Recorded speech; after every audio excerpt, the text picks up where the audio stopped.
గత 3 రోజుల క్రితం రవి స్వీట్ లో బూజు పట్టిన మిఠాయిలు అనే శీర్షికతో V3 న్యూస్ లో ప్రసారమైన విషయం ప్రేక్షకులందరికీ తెలిసిన విషయమే.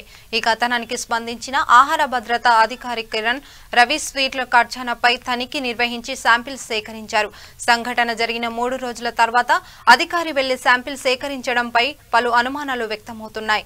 స్వీట్ తయారీ చేస్తున్న ఖర్చానాకు ఎలాంటి మున్సిపల్ అనుమతులు లేవని, ఖర్చానా ముందు ఎలాంటి బోర్డు ఏర్పాటు చేయలేదని, అపరిశుభ్రత వాతావరణంలో స్వీట్లు తయారు చేస్తుండడం వల్ల తాము అనారోగ్యాలకు గురి అవుతున్నామని స్థానికులు ఫిర్యాదు చేశారు.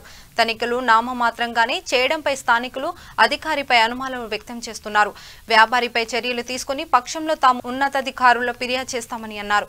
శాంపిల్ సేకరించి స్వీట్ యొక్క రిపోర్టులు 15 రోజుల్లో వస్తాయని, ఆ తర్వాత వ్యాపారిపై చర్యలు తీసుకుంటామని ఆహార భద్రతా అధికారి ఆర్ కిరణ్ తెలిపారు.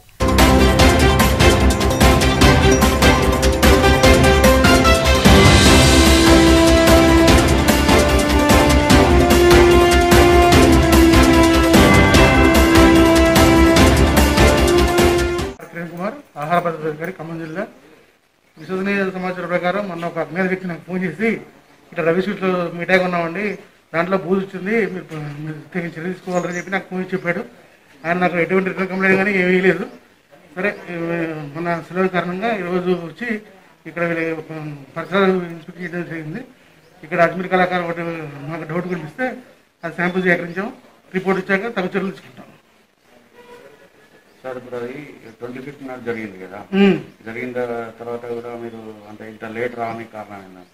లేట్గా నాకు రిటర్న్ కంప్లైంట్ లేదు. నాకు వచ్చి రిటర్న్ కంప్లైంట్ ఇస్తే సార్ అని చెప్పిండు, రాలే. ఫోన్లో సంప్రదించిన అన్నారు ఆయన. ఓన్లీ ఫోన్లో చెప్పిండు.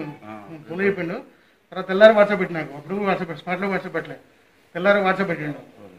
అంటే ఇప్పుడు మీరు ఇట్లా సడన్గా ఆకస్మికంగా చేయాలి కానీ ఆల్రెడీ ఇన్ఫర్మేషన్ తీసుకొని వచ్చారు అనేది లేదు, రాగండి. అట్లాంటి ఏం లేదు, అట్లాంటి సమాచారం అంతా రాగండి. ఎందుకంటే వాళ్ళు 3 days తర్వాత అంటే ఎవరైనా అలర్ట్ అవుతారు.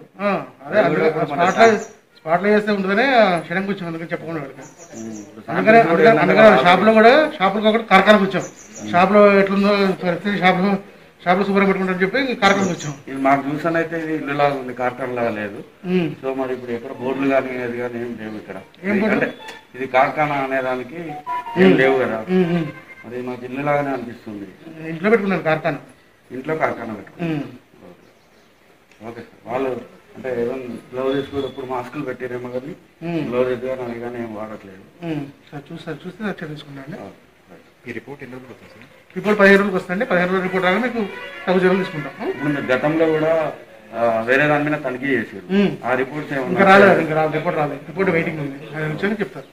జిఎస్టీ బిల్లు కడతారా సార్? దీనికి జిఎస్టీ మనకు సంబంధం లేదండి. GST sweet